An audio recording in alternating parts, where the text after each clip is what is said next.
히브리서 11장 13절에서 우리가 몇 절 함께 교독하도록 하겠습니다. 이게 긴 장이라서 끝까지는 못 보겠고요. 13절입니다. 이 사람들은 다 믿음을 따라 죽었으며 약속을 받지 못하였으되 그것들을 멀리서 보고 환영하며 또 땅에서는 외국인과 나그네임을 증언하였으니 그들이 그렇지 말하는 것은 자기들이 그들이 나온 바 본향을 생각하였더라면 돌아갈 기회가 있었으려니와 그들이 이제는 더 나은 본향을 사모하니 곧 하늘에 있는 것이라. 이러므로 하나님이 그들의 하나님이라 일컬음을 받으심을 부끄러워하지 아니하시고 그들을 위하여 한 성을 예비하셨느니라. 아브라함은 시험을 받을 때에 믿음으로 이삭을 드렸으니 그런 약속들을 받은 자로 돼 그 외아들을 드렸느니라. 그에게 이미 말씀하시기를 내 자손이라 칭할 자는 이삭으로 말미암았으리라 하셨으니 그가 하나님이 능히 이삭을 죽은 자 가운데서 다시 살리실 줄로 생각한지라. 비유컨대 그를 죽은 자 가운데서 도로 받은 것이니라. 믿음으로 이삭은 장차 있을 일에 대하여 야곱과 에서에게 축복하였으며 믿음으로 야곱은 죽을 때에 요셉의 각 아들들에게 축복하고 그 지팡이 머리에 의지하여 경배하였으며 믿음으로 요셉은 임종시에 이스라엘 자손들이 떠날 것을 말하고 또 자기 뼈를 위하여 명하셨으며 믿음으로 모세가 났을 때에 그 부모가 아름다운 아이임을 보고 석 달 동안 숨겨 왕의 명령을 무서워하지 아니하였으며 믿음으로 모세는 장성하여 바로의 공주의 아들이라 칭함받기를 거절하고 도리어 하나님의 백성과 함께 고난받기를 잠시 죄악의 낙을 누리는 것보다 더 좋아하고 그리스도를 위하여 받는 수모를 애굽의 모든 것보다 더 큰 재물로 여겼으니 이는 상 주심을 바라봅니다. 지난주 말씀을 기억할지 모르겠습니다. 지난주 말씀은 우리가 성경을 볼 때에 전체 주제를 알아야 됩니다. 그 말씀을 드렸습니다. 기억나시죠? 제가 몇 번 말씀드렸으니까 꼭 기억하시면 좋겠고 성경 전체 주제가 있습니다. 그럼 그 주제에 따라서 우리가 할 일은 연결시킬 줄 알아야 되고 거기에 따라서 이해할 줄 알아야 되고 그렇습니다. 만약에 주제를 잘못 잡아버리면 성경이 연결되지도 않고 이해도 안 되고 그렇습니다. 그래서 우리 주제가 뭐냐 말씀드리면서 성경 전체 주제는 하나님의 나라라 말씀드렸습니다. 하나님의 나라인데 이제부터 여러분들이 할 일은 뭐냐면 이 하나님 나라가 어떻게 성경 전체를 흘러가면서 이렇게 전개되고 있느냐를 볼 줄 아셔야 됩니다.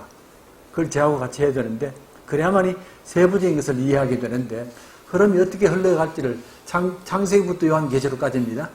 66권 전체가 하나님의 나라 쪽으로 쭉 연결되어 가는 걸 보셔야 되고요. 보셔서 이제 성경을 그렇게 봐야 되는 겁니다. 그런데 그러니까 성경은 하나님의 나라가 어떻게 시작이 되었고 어떻게 어려움을 당했고 또 다시 어떻게 회복하기 시작하고 마지막에 클라이맥스가 도달하고 그리고 마지막에 종결이 됩니다. 이런 식으로 연결되어 있다는 것을 아셔야 되고 실제로 성경을 찾을 줄 알아야 되고 이제 그게 큰 작업인데도 그거 미리 하셔야 됩니다. 그래야만이 부분을 알기 시작한다는 그 뜻입니다. 자, 그래서 그 2번 보시면 가지고 있는 유인물에 보시면 2번 보이시죠? 하나님의 나라 보이십니까? 네. 2번에 보면 하나님이 지으셨고 그 말이 나오고 옆에 주권이라고 되어 있습니다. 우리가 이제 나라란 말 쓰지 않습니까? 계속해서 성경 보면서 나라란 말 쓰게 될 텐데 나라가 되기 위해서는 4가지 조건이 있어야 됩니다. 첫 번째는 당연히 주권이 있어야 되고요. 도대체 이 나라의 주인이 누구냐 그 말입니다. 주권이 있어야 되고 두 번째가 땅에 대해서 언급이 돼야 되고 땅이 없는 나라가 없습니다. 땅이 없는데 그리고 세 번째가 백성들이 어떤 백성이냐를 말해야 되고 백성이 있어야 되고 네 번째 여기는 안 적혀 있는데 하나님의 법이 있어야 되고요. 이 4가지가 있어야만이 나라가 형성된다는 겁니다. 다시 말씀드릴까요? 주권이 있어야 되고 두 번째 땅이 있어야 되고 세 번째 백성이 있어야 되고 네 번째 법이 있어야 되고 그렇습니다. 그러니까 성경 전체는 이런 내용들로 구성되어 있다고 보셔도 괜찮습니다. 성경은 계속해서 하나님이 주인이란 말 하시죠. 하나님이 창조주 하나님이고 하나님이 왕입니다. 네, 그 말입니다. 그걸 계속 반복해서 하고 그러니까 제일 큰 죄는 하나님의 주권을 빼앗는 게 제일 큰 죄입니다. 그러시죠? 하나님의 주권이 빼앗겨버리면 나라가 다 넘어가는 겁니다. 네. 그러니까 우리가 다른 나라를 점령한다는 말은 주권을 빼앗는다는 말이거든요. 그러니까 왕을, 상대방의 왕을 만약에 참 정복하면 나라가 정복당하는 겁니다. 그래서 주권이 제일 먼저 나옵니다. 그 예수님 기도문에도 이게 제일 먼저 나옵니다. 하나님의 주권이 제일 먼저 나오고 모든 성도들의 첫 번째 찬송이 하나님의 주권입니다. 우리가 주일날 예배 드리는 것도 하나님만이 주인됩니다를 고백하는 게거든요. 두 번째는 땅입니다. 당연히 백성들이, 아니, 나라가 땅이 있어야 되니까. 이 땅인데, 이제 앞으로, 우리가 이제 곧 볼 텐데, 이스라엘 땅을 살펴보게 될 게거든요. 이스라엘 땅은 특별한 땅입니다. 이 땅에서 피가 제일 많이 흘렀던 땅이 이스라엘 땅입니다. 이 땅에서. 그 말은 그 땅에 전쟁이 제일 많았다는 겁니다. 쉽게 이해할 수 있습니다. 왜냐하면 위쪽에서 내려오고 밑에서 올라가고, 위쪽에서는 아수르나 바빌론이 내려왔고 밑에서는 애굽이 올라갔거든요. 항상 그 땅을 지나가는 겁니다. 이러니까 이 땅에 수없이 많은 사람이 죽습니다. 그렇게 피가 많이 흘러졌고 굉장히 척박한 땅이고 땅으로서는 아주 몹쓸 땅입니다. 여러분 나중에 성지순례 가면 쉽게 알 수 있는데 워낙 돌이 많으니까 온통 돌이거든요. 돌이니까 농사 지을 땅이 없는 겁니다. 그렇게 땅이 척박합니다. 땅이 작은 데다가 척박하고 전쟁이 많고 이러니까 이런 땅에서 이제 시작이 됐다고도 기억하시면 좋겠고, 백성입니다. 이 백성이 어떤 백성이냐를 분명히 말해야 되고요. 이 백성이 어떻다. 그런데 당연히 성경에서는 하나님의 백성들은 하나님의 형상에 따라 지음받았고 또 만물을 돌보는 그런 사명 가진 청지기들입니다 라고 그렇게 말할 수 있고, 하나님의 법이 뭐겠습니까? 하나님의 법은 대표적으로 10계명이 법입니다. 10계명이 법이고, 그 다음에 우리가 레위기 보면 굉장히 많은 계명들이 나오는데 이런 것들이 하나님의 백성들의 법입니다. 그런데 우리 법이 세상 법과 다릅니다. 많이 다릅니다. 세상 법과 하나님의 법과 세상 법이 다릅니다. 그러니까 그거는 이제 우리가 법을 알아야만이 우리 법대로 살아가는데, 당연히 우리는 주일날 쉬는 날 아닙니까? 주일날 쉬는 날이고 주일을 예배하는 날로 해놓았는데 다른 나라는 그런 나라가 없거든요. 그러니까 이제 법이 다릅니다. 법이 다르니까 그것도 하면서 해야 되는데, 이 네 가지가 함께 묶여지는 것이 하나님의 소망이고 하나님의 나라가 이루어지는 겁니다. 우리가 이제 구원이라는 말을 참 많이 쓰는데, 구원이라는 말은 이 네 가지가 회복되는 겁니다. 사람만 회복되는 게 아니고, 사람이 아무리 회복돼도 땅이 회복 안 되면 그 회복이 온전치 못하고 법도 회복되고 그렇습니다. 그래서 이제 앞으로 이제 하나님 나라 성경부 하게 되면 우리가 가지고 있는 구원론이 바뀔 가능성이 많습니다. 많은 분들이 예수 믿고 죽고 천당 가자 이러거든요. 죽고 천당 가자는데 그 말은 자칫하면 이 땅을 버리자는 말도 됩니다. 이 땅을 버리면 안 됩니다. 어떻게든 간에 이 땅이 회복되고 다시 하나님의 영광이 돌아와야 된다는 그런 뜻이거든요. 자, 그래서 이런 것을 가지고 이제 제가 지금 W로 설명해 드릴 테니까 W를 보시면 좋겠습니다. 자, 지난번에 수요 성경부 하신 분들은 다 알고 있는 내용입니다. W 보시면서 하나는 설명해 드리겠습니다. 하나님의 나라가 이 W처럼 이렇게 쭉 진행됩니다. 말씀드릴 테니까 잘 보시고 따라오시면 좋겠습니다. 네. W는 아마 제가 지금까지 해본 중에서는 제일 이해하기 쉬운 도표인데요. W를 설명하면 제일 잘 이해하고 제일 기억에 남고 안 잊어버리고 그렇습니다. 그런데 자, 지금 W를 써놓고 1, 2, 3, 4, 5, 6을 적어놨습니다. 보이시죠? 네. 예, 찾았습니까? 네. 자, 저기 이제 유튜브 보는 사람들은 제가 화면을 보여드리겠습니다. 지금 여기 W가 보이실지 모르겠습니다. W 보면 1, 2, 3, 4, 5, 6인데 1, 창조고 그렇습니까? 2가 죄고 3이 아브라함이고 4가 저 뒤에 예수 그리스도고 5가 교회고 6 마지막에 완성 그랬습니다. 완성 그랬는데 그리고 보통 이제 교회에서는 종말 그러거든요. 종말인데 종말이란 말보다는 완성이란 말이 나왔습니다. 예, 왜냐하면 성경의 종말이라는 것은 마지막 완성을 뜻하는데 일반적으로 종말 그러면 자꾸 멸망하는 걸 말하기 때문에 전혀 다른 정반대 뜻이 나타납니다. 그래서 완성 그렇게 보시면 좋겠고요. 자, 한번 대충 한번 훑어보십시다. 제일 먼저 창조 역사가 기록이 됩니다. 하나님이 만드셨습니다가 창세기 1장과 2장입니다. 그 밑에 기록하셔도 괜찮겠고요. 창세기 1장과 2장이 창조 역사를 말한 겁니다. 하나님이 만드셨고 하나님이 보시기에 심히 좋았고 하늘을 만드시고 땅을 만드시고 그죠? 그 다음에 이제 물을 만드시고 동물과 사람을 만드시는 그런 이제 7일 동안에 하나님의 창조가 나타나게 되는 게 창세기 1장과 2장입니다. 여기에는 죄가 없다는 것도 기억하시고 죽음도 없습니다. 창세기 1장과 2장에는 죄와 죽음이 없습니다. 하나님의 심히 좋아하셨던 땅, 그런 좋은 창조 세계가 시작이 됐는데 그게 얼마 가지 못해서 그만 죄가 등장합니다. 죄가 등장하는 게 뭐겠습니까? 창세기 3장에 선악과 사건, 창세기 3장의 선악과 사건이 하나님 나라의 죄인데 그 말은 달리 말씀드리면 하나님 나라의 반역이 일어난 겁니다. 왕을 죽이고 내가 왕이 되겠다는 반역이 일어난 겁니다. 이게 죄입니다. 하나님의 자리를 내가 차지하겠다. 내가 하나님처럼 되겠다. 이게 반역이기 때문에 선악과는 굉장히 큰 사건입니다. 단순히 과일 따먹는 사건이 아니고 하나님의 반역이 나라의 반역이 일어난 사건이기 때문에 큰 사건입니다. 자, 이렇게 되면서 그때 등장한 단어가 죽음이라는 게 등장합니다. 죄, 죽음 이런 말들이 등장하기 시작하고 이게 창세기 3장입니다. 기억나시죠? 예, 창세기 3장입니다. 그러면 그 다음부터 역사가 밑으로 내려가는 겁니다. 꺾이는 거 아시겠죠? 지금 꺾이지 않습니까? 꺾이는데 창세기 3장에 죄가 나타나고 죽음이라는 게 나타났는데 창세기 5장 가면 아담의 족보가 나옵니다. 기억나시죠? 아담의 족보. 누가 누구를 낳고 몇 세를 향수하고 죽었더라. 누가 누구를 낳고 몇 세를 향수하고 자식을 낳으면 죽었다 나오지 않습니까? 창세기 5장 가면 모든 사람이 다 죽습니다. 그러시죠? 한 사람 외에 빼놓고 한 사람이 누굽니까? 에녹 빼놓고 다 죽습니다. 아니 창세기 3장에 죄가 나타났는데 불과 4장 5장 가면 다 죽습니다. 그때부터 죽음이 사람의 운명이 되어버리는 겁니다. 모두가 다 죽는 게 되어버리는 겁니다. 창세기 1장과 2장은 그렇지 않은데 5장 되면 다 죽는 겁니다. 이게 왜냐하면 죄의 결과입니다. 죄의 결과지. 요즘 이제 유발 하라리 한 분이 세계적인 학자입니다. 유대인인데 근데 그 사람이 하는 말은 뭐냐면 죽음은 기술의 결핍이지 기술이 부족해서 그렇지 성경이 말하는 죄의 결과가 아니다라고 공격하고 나왔거든요. 그러니까 우리가 기술만 조금 발달하면 사람들이 죽음을 이긴다 그 말입니다. 그래서 이제 곧 100세를 살 때고 120세, 200세 넘어가거든요. 기술만 발달하면 되는 겁니다.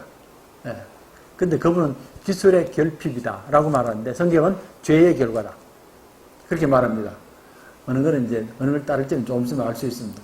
자, 그리고 이제 죄가 많아지면서 결국 노아 홍수 사건이 벌어집니다.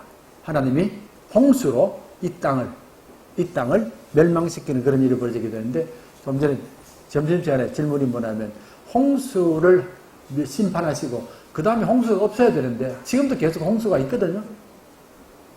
그거 아세요? 아니 지금도 홍수가 있잖아요. 분명히 무지개가 있으면 홍수가 없다고 그랬는데 또 있거든요. 그런데 그건 잘 이해하셔야 됩니다. 그때 말씀하신 홍수란 단어와 지금 우리가 쓰는 단어가 다릅니다. 히브리 말이. 그 말은 하나님의 말씀 속에 나오는 홍수는 전 세상을 멸망시키는 그 홍수를 말합니다. 지금은 아닙니다. 지금은 홍수가 와도 전 세계가 안 망합니다. 지금은 뭐 사람이 극복해 나가는데 그때 홍수는 대변력을 일으킨 어마어마한 그런 사건이 다시는 안 일어난다는 겁니다. 자, 그래서 이제 노홍수를 거쳤습니다. 그리고 그때 살아남은 사람이 몇 명이요? 8명이 살았습니다. 노아, 그리고 부인, 아들 셋에 며느리 셋. 그렇죠? 이게 8명이 살았습니다. 8명이 살고 나서, 그럼 이 사람들이 그때부터는 하나님을 잘 섬겨야 되잖아요. 당연히 잘 섬겨야 됩니다.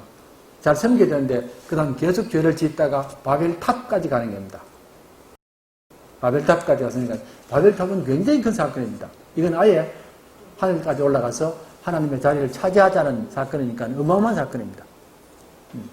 처음에 선악과를 따먹었을 때는 사람들은 하나님이 두려웠고 도망갔는데 바벨탑 지을 때는 하나님 자리까지 올라갑니다. 위쪽으로 올라가는데 바벨탑의 뜻이 뭡니까? 혼돈이란 말, 언어가 혼란스럽더란 말입니다. 하나님께서 언어를 혼란시켜버렸습니다. 그전에는 언어가 그러면 어땠단 말입니까? 그 전에 언어가 하나였다고 그랬거든요. 언어가 하나였다는 말을 기억나시죠? 예, 언어가 하나였는데 그렇게 이 사람들이 언어를 하나를 가지고 탑을 짓다가 언어가 흩어지니까 말을 못 알아듣는 게 아닙니다. 하나님이 흩었으니까. 그래서 그만 공사가 중단이 되는데 언어가 하나였다는 말이 무슨 뜻입니까? 언어가 하나였다고 그러거든요. 그러니까 노아 식구들이 8명이 나왔는데 8명이 나오고 나서 그 다음에 자손들이 많이 낳지 않습니까? 자손들이 굉장히 많이 태어났는데 그 모든 자손들의 언어가 하나란 말이거든요.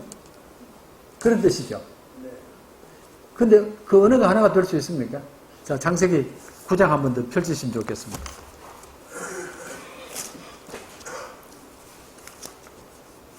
창세기 9장에 노아가 나오는데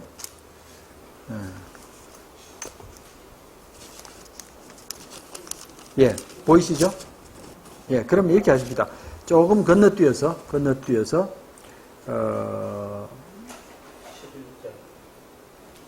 예.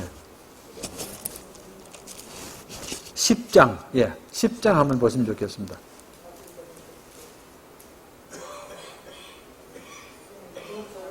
예. 10장 찾았습니까? 6절 한번 보시면 좋겠습니다. 10장 6절. 10장 6절 보면 함의 아들은 구스와 미스라임과 붓과 가나안이요 구스의 아들은 스바와 하윌라와 삽다와 라마와 삽드가요 라마의 아들은 스바와 드단이며 구스가 첫 니므롯을 낳았으니 그는 세상의 첫 용사라. 그가 하나님 앞에서 용감한 사냥꾼이 되었으므로 속담에 이르기를 아무는 여호와 앞에 니므롯같이 용감한 사냥꾼이로라 하더라. 그랬죠? 자, 그렇게 되었습니다. 자, 그러면 이제 한번 보십시다.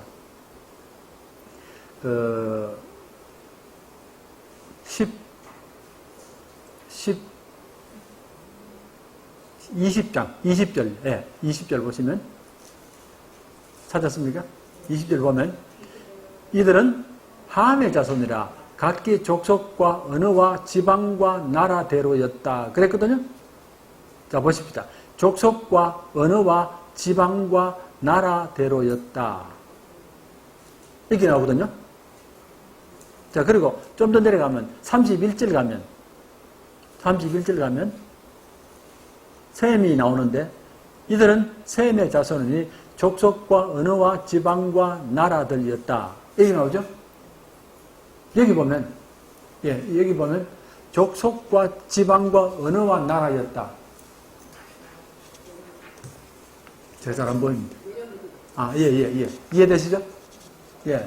그러면 셈, 함, 야벳으로부터 시작해서 족속이 만들어졌고, 그 다음에 언어가 만들어졌고, 그러죠? 네. 그렇게 됐거든요. 그러면 그 세 사람으로부터 나온 족속이 얼마나 됐냐면 70족속이 나옵니다. 70족속이 나오고 70개의 언어가 만들어진 게 아닙니다. 각 족속별로 언어가 나왔으니까. 그런데 바벨탑 사건 이전에 언어가 하나였다는 말이 나오거든요. 70개 다른 언어가 통합이 된 겁니다. 이해됩니까, 지금? 그러니까 70개 족속에 70개 언어가 있다가 갑자기 바벨탑 앞에는 언어가 하나였더라 나오니까 이게 무슨 일이냐는 겁니다. 언어가 하나가 되려면 어떻게 돼야 됩니까? 통일이 돼야 되거든요. 통일이 돼야 되는데 나라들이 70개가 통일이 될 수 있습니까? 우리가 통일하자. 자기 언어를 다 버리고 하나를 만들자. 그게 됩니까? 그건 굉장히 어려운 일입니다. 이렇게 되려면 큰 나라가 강제로 할 수밖에 없습니다. 이해되시죠? 전체를 다 침략해서 정복시키고 나라 말을 하나로 만들어버리는 겁니다. 이러면 대제국이 만들어진 겁니다. 일본 사람들이 우리나라를 침략할 때에 말을 하나로 만들어버리잖아요. 이런 것처럼 대제국이 나타나서 나라 말을 통일시켜버리는 겁니다. 그러면 바벨탑을 짓는 큰 제국이 있었다는 겁니다. 그래서 하나님의 자리를 차지하는 이런 일들이 벌어지는데 이건 성경에서 잘 나타납니다. 근데 우리가 이제 단서는 한 언어가 되었으니까 70개 족속의 70개 언어가 하나가 되어버렸으니까 누군가의 거대한 세력이 나타나서 제국을 만들고 하나님을 대적하기 위하여 바벨탑을 쌓는 겁니다. 이게 굉장히 큰 두려운 일이 벌어진 겁니다. 됐습니까? 죄가 나타나면서 바벨탑까지 전개되는 겁니다. 자, 그래서 이제 바벨탑쯤 되면 이 거대한 제국을 하나님께서 멸망시키고 전체 모든 민족을 멸망시킬 줄 알았습니다. 근데 하나님이 아닙니다. 아니고 새롭게 역사를 시작하거든요. 그게 아브라함입니다. 아브라함을 불러서 너희들이 모든 땅의 족속들을 다시금 구원하고 하나님의 나라를 회복하라 그 말입니다. 되셨죠? 이렇게 아브라함이 부름받은 것은 한 개인이 구원받기 위함도 아니고 자기 가족이 구원받기 위함도 아니고 자기 민족도 아니고 누구라고요? 하나님의 나라를 책임지라는 겁니다. 이게 배경입니다. 창세기 1장과 2장이 시작된 그 하나님의 나라를 아브라함이 다시금 회복하라는 겁니다. 자, 그래서 창세기 12장 1절부터 아브라함을 부르시는 사건이 나옵니다. 아브라함을 부르셔서 내가 내게 지시할 땅으로 가라고 그랬습니다. 아브라함의 고향이 어디라고요? 갈대우르입니다. 갈대우르인데 갈대우르는 지구상에서 제일 비옥한 땅입니다. 말씀드린 것처럼 이스라엘은 이 땅에서 제일 척박한 땅이고 제일 비옥한 땅에 사는 사람을 옮겨서 제일 척박한 땅으로 보내게 합니다. 이 사건 아시겠습니까? 예, 갈대우르 말씀드렸는데 그게 이제 메소포타미아 문명이 시작된 곳입니다. 티그리스, 유프라테스 강이 흐르고 어마어마한 문명이 발달한 곳이 바로 그쪽입니다. 갈대우르 쪽입니다. 그러니까 하나님께서 아브라함을 부르실 때는 아주 못 사는 동네에서 불러가지고 좋은 동네로 보내는 게 아니고 거꾸로 제일 잘 사는 동네에서 불러가지고 제일 힘든 동네로 보내는 겁니다. 예, 그건 뭘 상징하는 거냐 하면 예수 그리스도의 모습과 비슷합니다. 하늘에 계신 분을 땅으로 보내서 고생하게 만드는 것은 하나님의 역사가 늘 그렇습니다.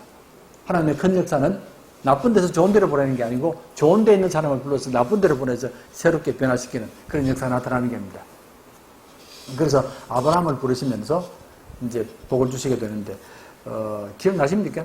하나님께서 바벨탑 사건과 아브라함 사건 사이에 또 한 기사가 기록되어 있습니다. 그 사이에 바벨탑 사건과 아브라함을 부르시는 그 사이에 무슨 내용이 나와 있습니까? 창세기 11장 보시겠습니까? 네. 창세기 11장 9절 보면 성경 찾았습니까? 9절 여호와 그러므로 그 이름을 바벨이라니 이는 여호와께서 거기서 온 땅의 언어를 혼잡하게 하셨습니다. 여호와께서 거기서 그들을 온 지면에 흩으셨더라 그랬거든요. 흩었지 않습니까?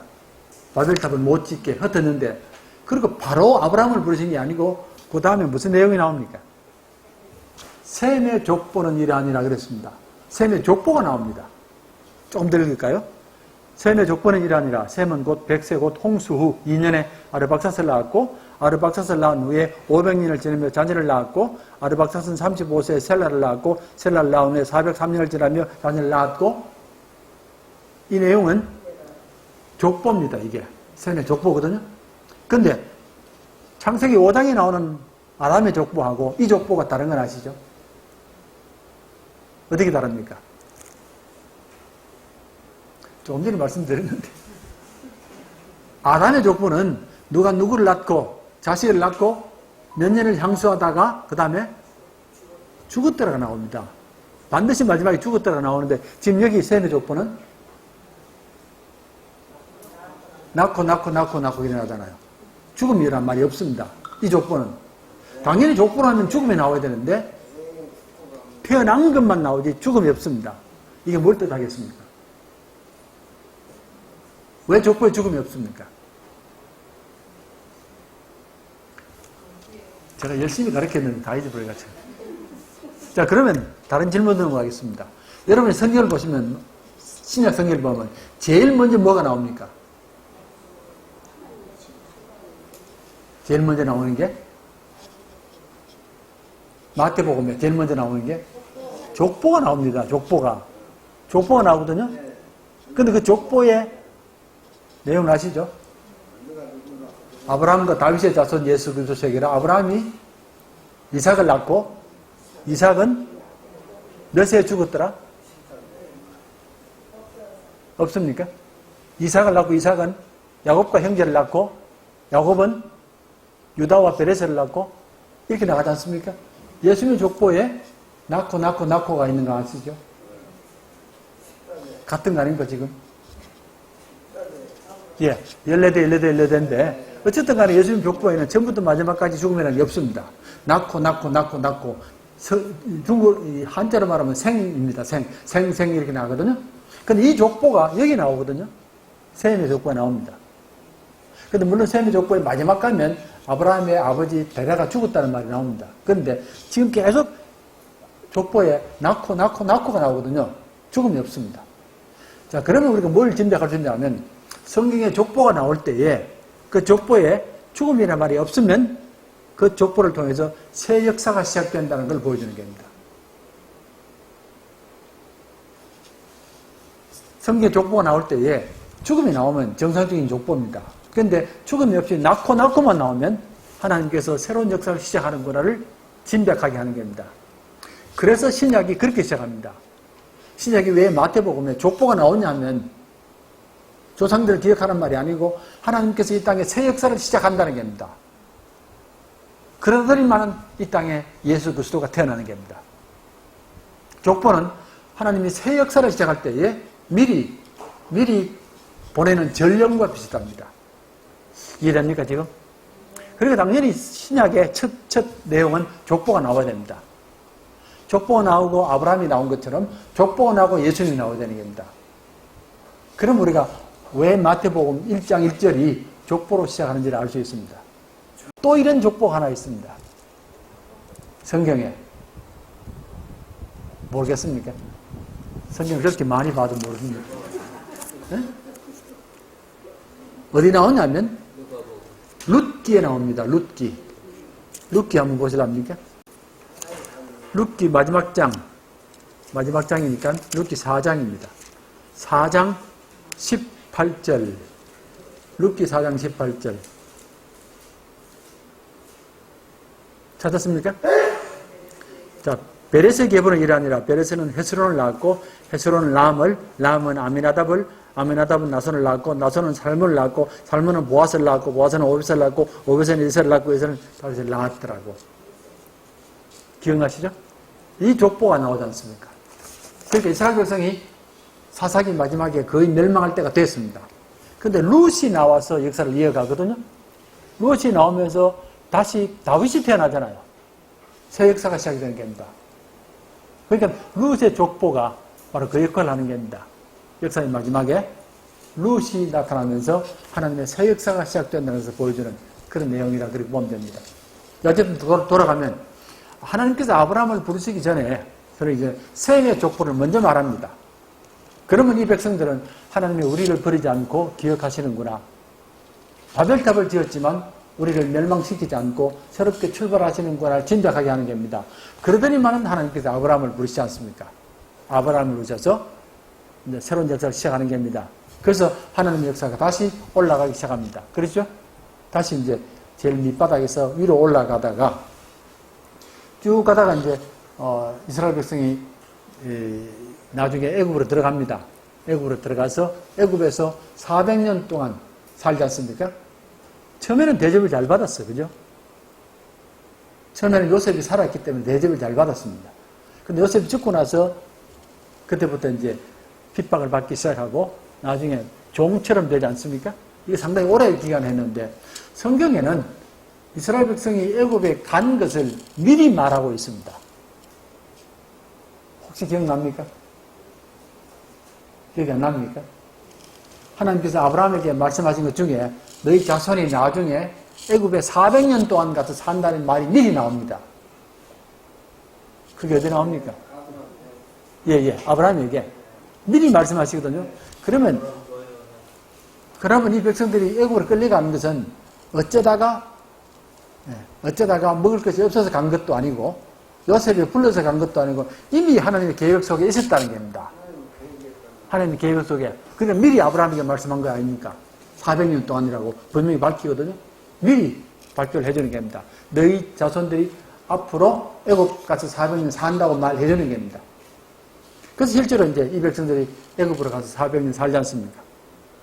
자, 그러면 왜 하나님께서 400년 동안 애굽에 살게 하셨을까?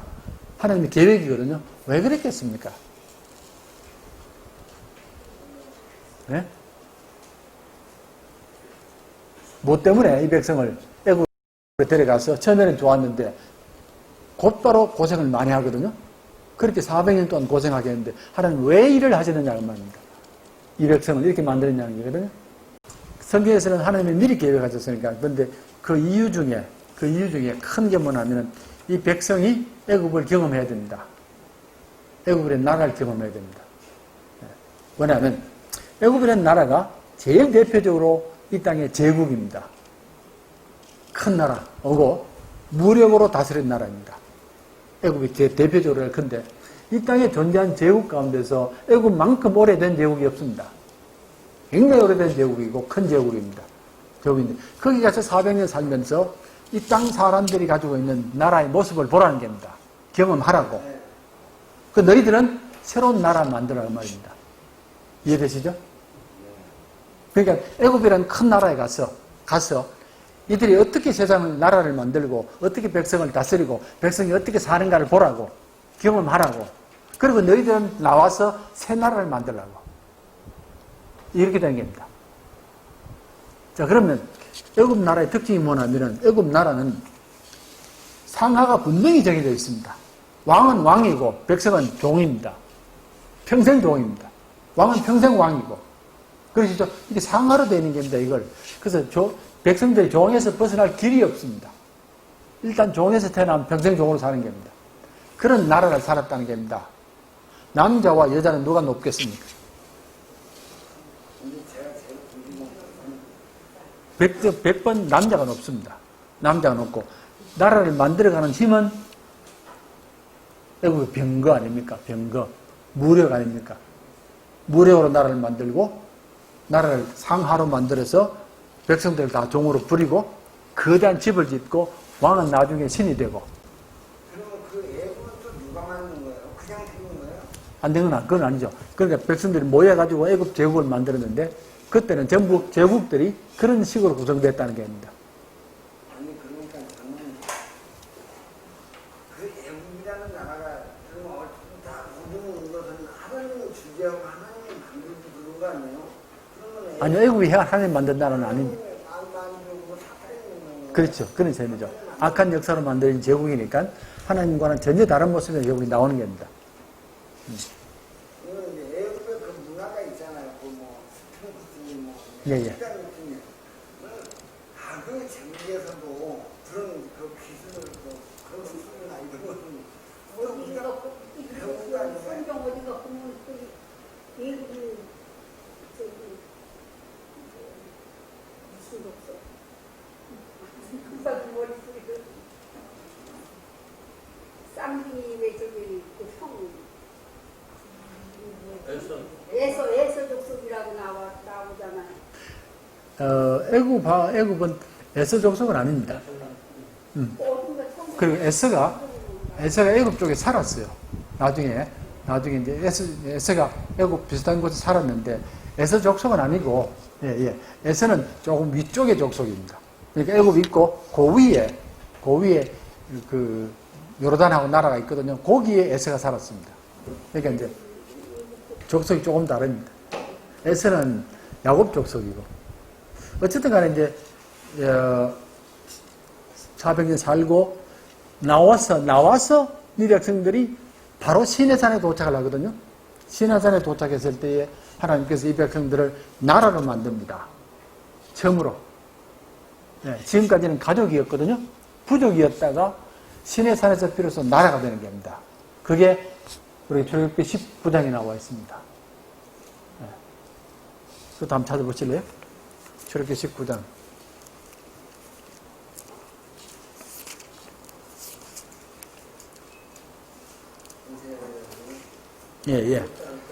출애굽기 19장.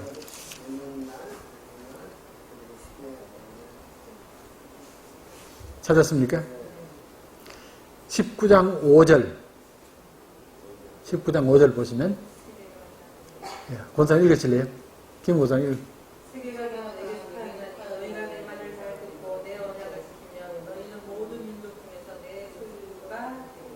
계속해서 너희가 밀게 대하여 제사장 나라가 되며 거룩한 백성이 되리라. 너는 이 말을 이스라엘 자손에게 전하였습니다. 자, 됐습니다. 나라가 만들어졌는데 나라 이름이 뭐라고요?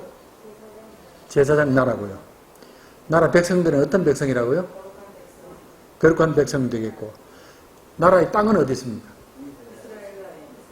있습니까? 이게 지금 이스라엘에 있습니까? 여기 지금 시내산에 와 있는데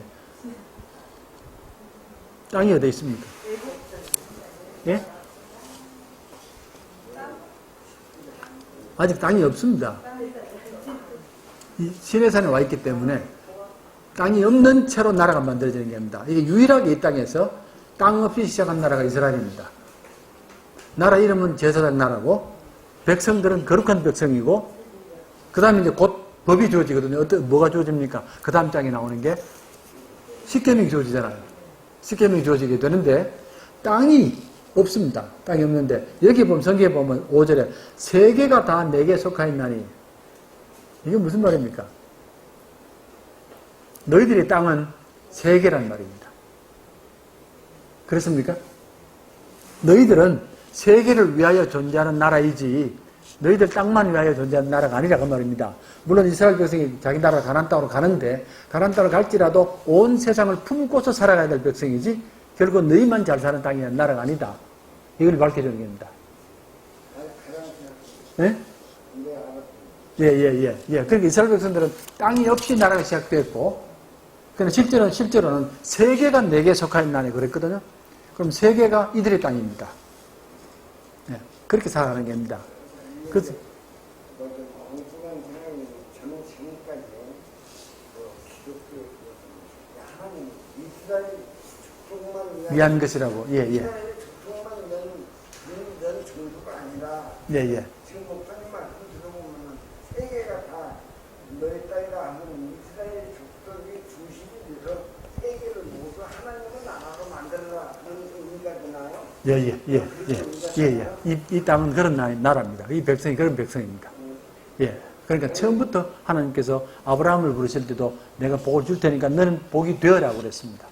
마찬가지로 이 나라는 제사장 나라이기 때문에 모든 백성들, 죄 지은 백성을 회개시켜서 하나님을 예배하게 만드는 사명을 가진 나라입니다.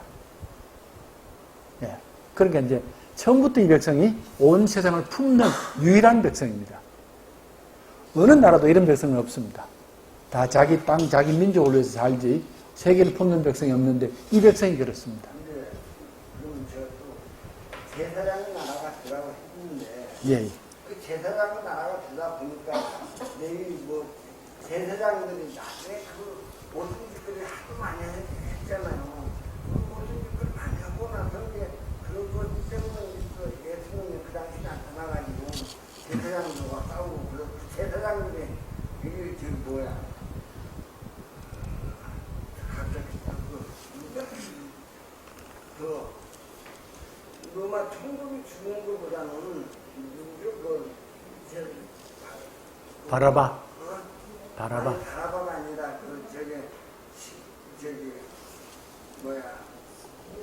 사도행전에서 나오는 건 누구한테 빌라도한테 있는 것보다는 저는 그 제사장이나 서기관이나 그 내인족 이 사람들이 죽는 거라 저는 생각하거든요. 그 고난을 빌라도를 당해서 빌라도가 죽은 것이 아니라 사실상 알겠습니다. 그 사람들이 죽은 거 아니면 제사장이 나라가 되는 제사장이 나라가 그냥 영원 불변으로 제사 잘 지내면서 계율 잘 지키고 그러면 그건 지금 제가 좀 이따가 나중에 이제 역사 진행되면 왜 그 사람들이 그렇게 했는지를 말씀드릴게요. 여기서는 지금 어쨌든 나라가 처음 시작될 때는 나라 이름을 제사로 만들었고 너희들이 온 세상 백성을 죄에서 구원해야 되고 그리고 하나님의 법으로 이제부터 살아야 된다. 그 법이 십계명이 주어지게 되는데 이제 곧 말씀드리겠지만 십계명은 그 당시 다른 나라의 법과 전혀 다른 법입니다. 지금 우리는 다 알고 있습니다. 뭐 하나님만 섬겨야 되고 또 안식일을 지켜야 되고 부모 공경하고 살인하지 말고 이렇게 나오지 않습니까? 이렇게 되어 있는데 이게 이제 이스라엘 백성의 법인데 그 당시에 제일 유명한 법이 함무라비 법전입니다. 함무라비 법이 제일 유명합니다.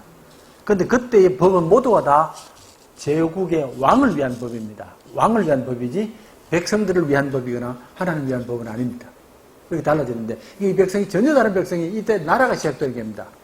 이스라엘 나라가 시작이 되는데 자, 그래서 거기서 나라를 시작했고, 그리고 이제 그 다음 점점 시간이 지나면서 첫 번째 왕 사울이 만들어지고, 두 번째 다윗이 만들어지고 할 때 다윗이 점점 번창하면서 제법 많이 회복이 된 겁니다. 하나님의 나라가 많이 회복되어 갔습니다. 올라가는 거 보이시죠? 예, 올라가 많이 봤습니다. 이제 조금만 지나면 올라가는 겁니다. 끝까지 가는데, 요때 가면 곧 무너지지 않습니까? 솔로몬 때 무너지면서, 솔로몬 때 나라가 뒤에 나라가 갈라지면서, 그때부터 시작해서 싸움이 벌어지기 시작하거든요. 치열하게 싸움이 벌어집니다. 남과 북이 우리나라처럼 똑같습니다. 똑같이 이렇게 북남으로 갈라지면서 서로 원수처럼 싸우는 겁니다. 그래서 역사가 다시 밑으로 내려가는 겁니다. 내려가다가 마지막에 결국 바벨론 포로가 되어버리는, 다 잃어버리는 그런 역사까지 되는 겁니다. 바벨론 포로까지 되면, 자, 그래서 이제 우리가 대충 시간을 대충 말씀드리면, 바벨론 포로가 586이라고 써놓으셨죠? 586년. 다윗이 언제쯤이냐면 1000년입니다. 예, 다윗이 1000년이거든요. 다윗이 1000년이고, 아브라함이 한 기원전 2000년쯤 됩니다. 뭐 대충 그렇게 계산했어요. 2200년 그러기도 하고, 이런데 한 2000년 생각하고, 예. 이런 식으로 역사가 진행된다, 그 말입니다. 그래서 나라가 갈라져서 서로 싸우고 할 때에 그때 활동했던 사람들이 선지자들입니다. 선지자가 나타나서 너희가 빨리 하나님께로 돌아가거라 그랬거든요. 예, 그래 돌아가거라 하는데, 이때 나라가 갈라지면서 제일 크게 영향을 끼친 세력이 바알입니다. 바알과 아세라가 이 땅에 전파되면서 나라가 크게 분열이 되고 하나님의 법이 무너지는 그런 안타까운 일이 벌어지게 되는 겁니다. 그래서 이제 바벨론 포로로 끌려갔으니까 역사가 끝이 났습니다. 완전히 다 잃어버렸으니까 땅은 버려졌고 백성들은 다 끌려가 버렸고 이렇게 되는 겁니다.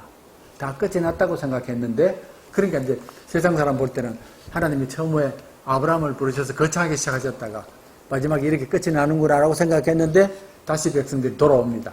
70년 만에 돌아오거든요. 돌아와서 하나님의 성전도 짓고 또 말씀도 회복하고 그러면서 서서히 회복되기 시작하는 겁니다. 그런데 그래서 그 뒤에 그때부터 예수 그리스도까지는 성경에 기록이 없습니다. 네, 공백입니다. 이걸 우리가 중간기 그러거든요. 중간기란 말을 쓰는데 이때는 성경에는 기록이 없습니다. 없는데 세계 역사에는 다 있습니다. 이때에 헬라란 나라가 나타났고요. 예, 페르시아란 나라도 나타났고, 그리고 로마가 나타납니다. 거대한 세 제국이 나타나거든요. 그래서 여러분이 신약 성경을 펼치면 제일 먼저 나오는 나라가 로마가 나타나 버립니다. 예, 가이사 아구스도가 천하의 명령을 내려 호적하라고 할 때에 예수가 탄생하거든요.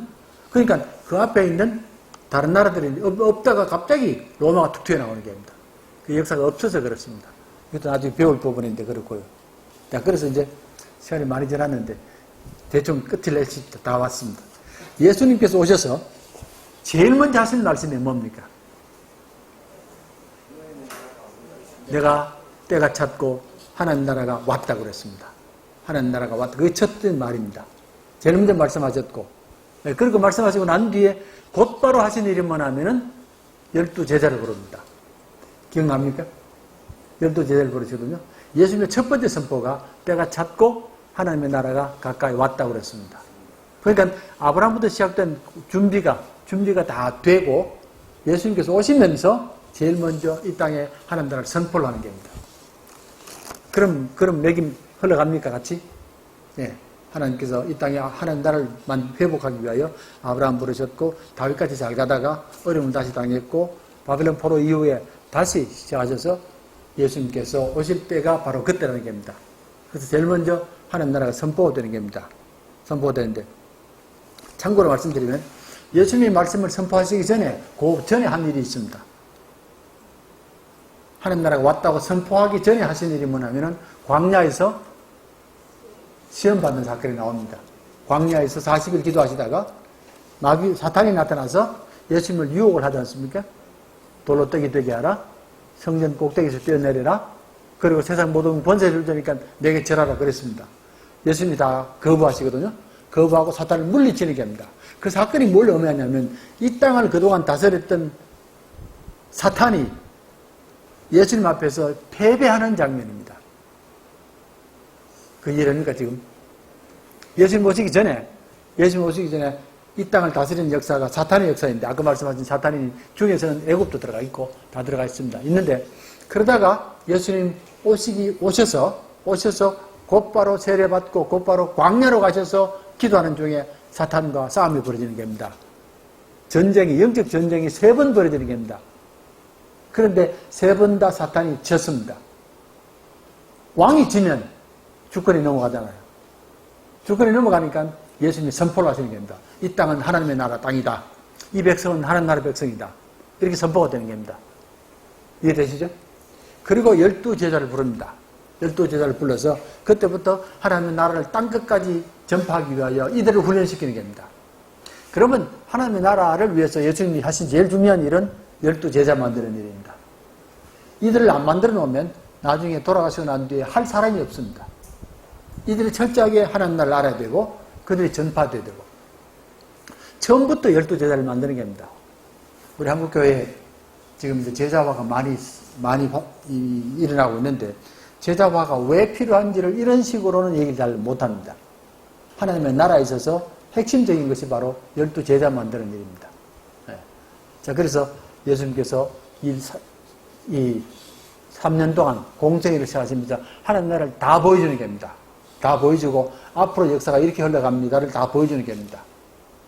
3년 동안 보여줬습니다. 앞으로 이 땅의 모든 질병들이 무너지게 될 것이고 귀신들이 다 떠나가게 될 것이고 생명을 고통스럽게 하는 것은 다 무너질 것이다. 또 거대한 로마 제국도 무너질 것이다. 다 말씀해 주시는 겁니다. 그래서 이제 예수님의 사역이 십자가와 부활로 끝이 났습니다. 그리고 끝이 나고 곧바로 그 사명을 이어받은 사람들이 교회들입니다. 이게 오막이 되는 겁니다. 마가 다락방에서 그 모인 성도들이 예수님의 하나님의 나라 사명을 맡게 되는 겁니다. 물론 지도자들은 12제자들이고 그 사람들과 120명의 성도들이 함께 하면서 이제 이들이 땅끝까지 하나님 나라를 전파하기 시작하는 겁니다. 그게 교회고요. 그래서 지금 하나님 나라가 멀리 전파됐습니다. 우리 한국까지 왔으니까 많이 왔고요. 언젠가 이 땅에 완성될 것이 남습니다. 완성입니다. 이게 종말입니다. 하나님 나라가 완성되면 하나님의 주권도 완성되고 땅도 완성되고 백성도 완성되고 법도 완성되고 네 가지가 함께 완성되는 겁니다. 성경이 이렇게 흘러갑니다. 이제 조금 더 감이 잡히세요? 감이 하나님 나라가 시작됐다가 어려움을 겪었다가 다시 아브라함을 통해서 시작돼서 여러 종들을 통해서 계속 가다가 그동안 굴곡이 많았습니다. 많았는데 그러다가 때가 될 때 예수께서 오셨고 하나님 나라를 선포하셨고 제자를 양육시켜서 교회를 만드셨고 그 교회가 땅끝까지 나가는 겁니다. 이게 이제 전체 성경의 역사입니다. 마지막이 요한계시록이고 되셨습니까? 예. 이거 제가 다음 주에 또 합니다. 이거 한 번 들어서 될 게 아닙니다. 또 다음 주에 시작하기 전에 다시 한번 말씀드리고 이건 여러 번 말씀드립니다. 예. 자, 혹시 질문 있으면 하시고요. 시간이 많이 지났는데 주기도문을 마치겠습니다. 하늘에 계신 우리 아버지의 이름을 거룩하게 하시며 아버지의 나라가 오게 하시며 아버지의 뜻이 하늘에서와 같이 땅에서도 이루어지게 하소서. 오늘 우리에게 일용할 양식을 주시고 우리가 우리에게 잘못한 사람을 용서해 준 것 같이 우리 죄를 용서해 주시고 우리를 시험에 빠지지 않게 하시고 악에서 구하소서. 나라와 권능과 영광이 영원히 아버지의 것입니다. 아멘.